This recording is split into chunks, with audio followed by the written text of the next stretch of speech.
কত হবে অ্যাঙ্গেলে, শুনবেন আপনারা প্যান্ডেলে। যা হবে সব কোরআন এবং হাদিস থেকে। আজও পর্যন্ত কাউকে ভয় করে কখনো কথা বলি নাই। এক মালিক রব্বুল আলামিন যিনি জীবন দান করেছেন, তেনাকে ছাড়া পৃথিবীতে আর কাউকে ভয় করি না। তিনি কে? আরো চিল্লায়ে বলেন। তাহলে কি সবাই রাজি আছেন? সবাই কি কাছাকাছি আসা যাবে? কাছাকাছি আসা যাবে?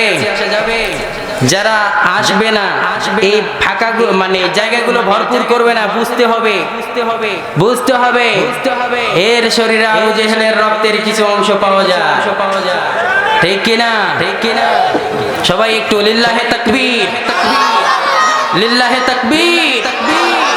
আসেন সম্মানিত হাজিরিন, আসেন কথা বলবো কোরআন থেকে। আমার আলোচনা শুনতে গেলে বুঝতে গেলে কলিজা লাগবে। কলিজা আছে মুসলমান? আওয়াজ দিয়া আপনারা সকলে আওয়াজ দিয়ে বলতে চান, বলতে পারেন, বলবেন। এই জল ঢাকার মানুষের আওয়াজ একমাত্র শুধুমাত্র হয় কোরআনের জন্য, ইসলামের জন্য। কথা বলেন, কথা ঠিক কিনা?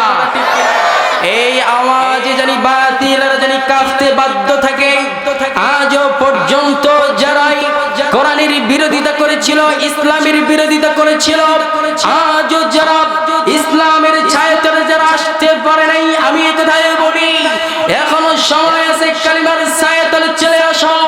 তা না হলে যেদিন কালিমার পতাকা পটপট করে উড়বে, সেদিন জুতা নিয়ে পালাবার মতো রাস্তা কোথাও খুঁজে পাবে না। ঠিক কিনা মুসলমান? এখনো সময় আছে, ইসলামের দিকে চলে আসো। আমার আলোচনা শুনতে গেলে কলিজা লাগবে। কলিজা আছে? আমি বুঝতে পারলাম মানুষের স্বর্ণ সংখ্যা দিয়ে হয় না, শক্তি হয় ইমান দিয়া। কি দিয়া? কেউ যেটা পারে না পারেন কে? কেউ যেটা শোনে না শোনেন কে? কেউ যেটা দেয় না দেন কে? কেউ যেটা বুঝে না বুঝেন কে? হি হ্যাজ অ্যাবসলিউট পাওয়ার। অগণিত ক্ষমতার একমাত্র মালিক কে? পৃথিবীর কোন শক্তির পরাজয় কখনো মাথা নত করে বিজয়ের পতাকা যারা ছিনিয়ে নিতে চায়, এক রব্বুল আলামিন যদি সত্যের সন্ধানে থেকে আমাদের দিকে যদি একবার এক নজরে যদি তাকায়, পৃথিবীর কারো শক্তি নাই আমাদের কাছ থেকে কেড়ে নিতে পারে। ঠিক কিনা? তাহলে সর্বপ্রথম বলি, আমার কথা বুঝতে গেলে কলিজা লাগবে। আরেকটি কথা হলো, কথা বলবো কোরআন থেকে। কারো গায়ে যদি লাগে আমার কিছু করার নেই। কারো যদি গায়ে লেগে যায়, যদি মামলা দিতে হয় আল্লাহর নামে দিও, আমার নামে দিয়ে লাভ নাই। ঠিক কিনা? আওয়াজ পাবো ইনশাআল্লাহ। অল্প কিছু কথা বলবো কোরআন এবং হাদিস, জাস্ট শুধু টাচ দিতে চাই। আপনারা শুনতে রাজি আছেন? রাজি আছেন মুসলমান? লিল্লাহে তাকবীর। এখন সংক্ষিপ্ত একটু ছোট্ট কথা বলি। নবী সাল্লাল্লাহু আলাইহি সাল্লাম এখন বললেন সাহাবাদেরকে, সব সাহাবাদেরকে বললেন, তোমরা শোনো, আমরা যুদ্ধ করব। উহুদের যুদ্ধে সংগঠিত হবে। কিসের যুদ্ধ? ভূমিকা ছাড়াই কথা বলছি, সময় স্বল্প, কথা বলবো অল্প। কোরআন এবং হাদিস থেকে বলবো গুরুত্বপূর্ণ। আপনারা শুনতে রাজি আছেন? সংক্ষিপ্ত বলবো, আপনারা বুঝেন। বিশ্বনবী সাল্লাল্লাহু আলাইহি সাল্লাম ডাক দিয়ে দিলেন সাহাবাদেরকে, সাহাবারা, যুদ্ধের ময়দানে তোমাদের যেতে হবে। ডাক দিয়ে দিলেন বিশ্বনবীজি উহুদের যুদ্ধের জন্য। সেই সময় সাহাবা রাদিয়াল্লাহু তাআলা আনহুরা আসলেন। আসার পরে এক এক করে, দুই করে, এরকম করে 1000 সৈন্য সংখ্যা হয়ে গেল। জোরে বলি সুবহানাল্লাহ। বুঝার কথা বলি, কি বুঝার কথা বুঝিয়ে নিয়েন। বিশ্বনবী সাল্লাল্লাহু আলাইহি সাল্লাম এবার ডাক দিয়ে দিলেন যুদ্ধের জন্য। উহুদের ময়দানে যেতে হবে। সবাই সংগঠিত হয়ে গেল। কিছু দূর যাওয়ার পরে কিছু সমস্ত সাহাবারা তারা বলল, মুসলমানেরা বলল, ইয়া রাসূলুল্লাহ, আমরা যে যুদ্ধের ময়দানে যাচ্ছি, ইয়া রাসূলুল্লাহ, আমাদের সৈন্য সংখ্যা কত? এবার বললেন আমাদের সৈন্য সংখ্যা হলো 1000। এবার বললেন ইয়া রাসূলুল্লাহ, কাফিরদের সৈন্য সংখ্যা কত? বললেন কাফিরদের সৈন্য সংখ্যা 3000। সেই সময় তারা কিছু সমস্ত লোক বলল, ইয়া রাসূলুল্লাহ, 3000 সৈন্য সংখ্যা কাফিরদের, মুসলমানদের সৈন্য সংখ্যা 1000। এটা পরাজয় ছাড়া আর কোন কিছু হতে পারে না। ইয়া রাসূলুল্লাহ আমরা যেতে পারবো না, গেলে আপনারা নিজেরাই যান। সেই সময় মুনাফিকেরা চিহ্নিত হয়ে গেল, 300 মুনাফিক তারা যায় নাই। বিশ্বনবী সাল্লাল্লাহু আলাইহি সাল্লাম সেই সময় চিহ্নিত করে রাখলেন কারা মুনাফিকের বাচ্চা। বিশ্বনবী সাল্লাল্লাহু আলাইহি সাল্লাম জানিয়ে দিলেন, ও সাহাবারা শোনো, ও সাহাবারা, এই যুদ্ধ আর জিহাদ যে করব, বিজয় আসবে অস্ত্র দিয়া নয়, তরবারি দিয়া নয়, সৈন্য দিয়া নয়, সংখ্যা দিয়া নয়, ঈমান দিয়া। আল্লাহু আকবার। আজও আমি বলি, বিশ্বনবীজি জান্নাতে কোনে সৈন্য সংখ্যার দিকে তাকায় নাই, অস্ত্রের দিকে তাকায় নাই, এরকম হাতে তরবারি আর তলোয়ারের দিকে তাকায় নাই, শুধু বলেছিল ঈমানের দিকে তাকিয়ে। আজও বলি, আমাদের সৈন্য সংখ্যার কোনো প্রয়োজন নাই। আমাদের যদি ঈমান যদি মজবুত থাকে, বাতিলের সামনে আমরা কখনো মাথা নত করি নাই। জাল হক ওয়া যাহাকাল বাতিল, হকের পরে গোমরাহি ছাড়া আর কিছু থাকতে পারে না। কথা বলেন ঠিক কিনা? আজও আমি বলি, এই ইসলামের মধ্যে বিশৃঙ্খলা ঘটার কারণ হলো, ইসলামের মধ্যে এরকম বিশৃঙ্খলা ঘটার কারণ হলো কিছু সমস্ত নাস্তিক মুরতাদ গোনা কয়েকজন তারা বলেছিল মুসলমানদের মধ্যে ওই মুনাফিকেরা ঢুকে একটু চাল চালালেই তাদের অবস্থা ভিন্নতা হয়ে যাবে। কথা বলেন ঠিক কিনা?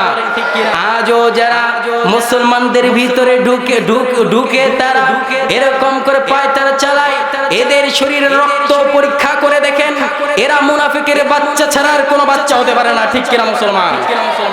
কথা লাইন বাই লাইন বলতাম, কিন্তু সময় সংক্ষিপ্ত, কি বলবো, এমন একটা সময় আমাকে দিয়েছে। তাই আমি বলি, আপনারা শোনেন, আমি বলি, আজ মুসলমানদেরকে বিভ্রান্ত করার একমাত্র পায়তারা যারা চালাচ্ছে, মুসলমানদেরকে যারা বিভ্রান্ত ফেলানোর জন্য একমাত্র খ্রিস্টানেরা, তারা এরকম করে ইহুদির বাচ্চারা মুসলমানদের মধ্যে ঢুকে মুসলমানদের কাছ থেকে বিজয় কেড়ে নিতে চাই। আজও বলি, তোমরা যেই পায়তারা চালাও, এটা কিয়ামত পর্যন্ত করলেও, সেটা পায়তারা চালালেও তোমরা কখনো সফলতা অর্জন করতে পারবে না। গোনা কয়েকজন নাস্তিক মুরতাদ বেঈমান তোমাদেরকে বলি, মুসলমানেরা জাগ্রত হওয়ার জন্য সজাগ হয়ে গেছে। এখনো তোমাদেরকে বলি, তোমরা সাবধান হয়ে যাও, তা না হলে বাংলার তৌহিদি জনতা সকলেই একের পর এক তারা লাঠি লণ্ঠন সবকিছুই তৈরি করে আছে। তা না হলে বাংলার তৌহিদি জনতা যেদিন তোমাদেরকে ধরবে, তোমাদের পিঠে ছাল চামড়াগুলো তুলে কুত্তার শিয়ালদেরকে খাওয়াবে। ঠিক কিনা মুসলমান? কোথায় আজ আমার দেশে চলে সব দুর্নীতি, সব কি চলে? দুর্নীতি। যা কিছু চলছে, যা কিছু হচ্ছে, যা কিছু ঘটছে। তাই আজ বলি, আমার প্রিয় ভাই তিনি বলেছিলেন, তিনি নিজেই বলেছিলেন, আমার পাশে বসা ফরিদউদ্দিন আল মাসুদ ভাই বলেছিলেন যে খ্রিস্টানেরা পর্যন্ত মুসলমানদের দাড়িগুলো কেটে নিচ্ছে। এত অন্যায়, অত্যাচারে, নির্যাতন, জুলুমের শিকার মুসলমানেরা হচ্ছে।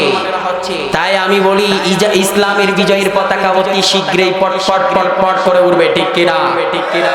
তাই আমি বলি, ইসলাম আসবে, দিন কায়েম প্রতিষ্ঠিত হবে, শুধুমাত্র তরবারি আর হাতে তলোয়ার দিয়ে নয়, ঈমান দিয়া। কি দিয়া?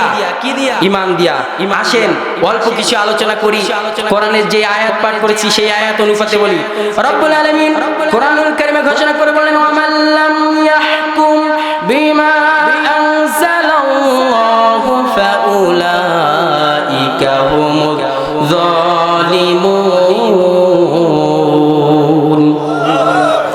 আল্লাহ রাব্বুল আলামিনের কোরআনের আয়াত, আল্লাহ যা নাজিল করেছেন কি নাজিল করেছেন?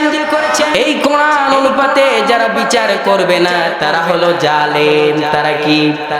আরো চিল্লায় বলেন। ভয় পাচ্ছেন নাকি? ভয় পেলে আমি পাবো, কিছু হইলে আমার হবে, আপনাদের তো আর হবে না। কথা বলতে কষ্ট হয়। কষ্ট হয়। এই কোরআন অনুপাতে যারা বিচার করবে না তারা কি? আমরা কি জালেমদের কাতারে থাকতে চাই নাকি মুসলমানদের কাতারে? একটু আওয়াজ দিয়ে বলেন, জালেমের কাতারে নাকি মুসলমানদের কাতারে? যদি মুসলমানদের কাতারে থাকতে চান আল্লাহর কাছে সবাই চিৎকার মেরে বলি আল্লাহু আকবার। সম্মানিত হাজিরিন, আসেন আমি অল্প কিছু কথা বলি, সেটা আপনাদের বুঝাই। এই যে কুমিল্লায় একটা ঘটনা ঘটেছে, শুনবেন আপনারা? শুনবেন। কুমিল্লায় আমি যখন গেলাম দেখলাম হুজুররাও বিড়ি খায়। হুজুররাও কি খায়? বিড়ি খায় অনেক জায়গায়। তো যখন আমি গেলাম, যাওয়ার পরে তখন নামাজ চালু হয়ে গেছে। এখন সেই হুজুর আবার পকেটে তুলছে বিড়ি। কি তুইছে? সবাই কথা বলবেন। কি রাখছে? বিড়ি। এই বিড়ি রাখছে। সেই সময় খুবই গরম, প্রচন্ড গরম বেগে। এই গরম যখন হইছে শুরু, ফ্যান চালু করে দিয়েছে। ইমাম এখন নামাজ পড়াবে, পকেটে যে বিড়ি, ইমাম আর জানে না আমার পকেটে বিড়ি। যখন নামাজ পড়াতে গেছে, সিজদায় যখন গেলেন, যাওয়ার পরে পকেট থেকে বিড়ি এই ফ্যানের বাতাসে খালি দোলে। খালি কি করে? দোলে।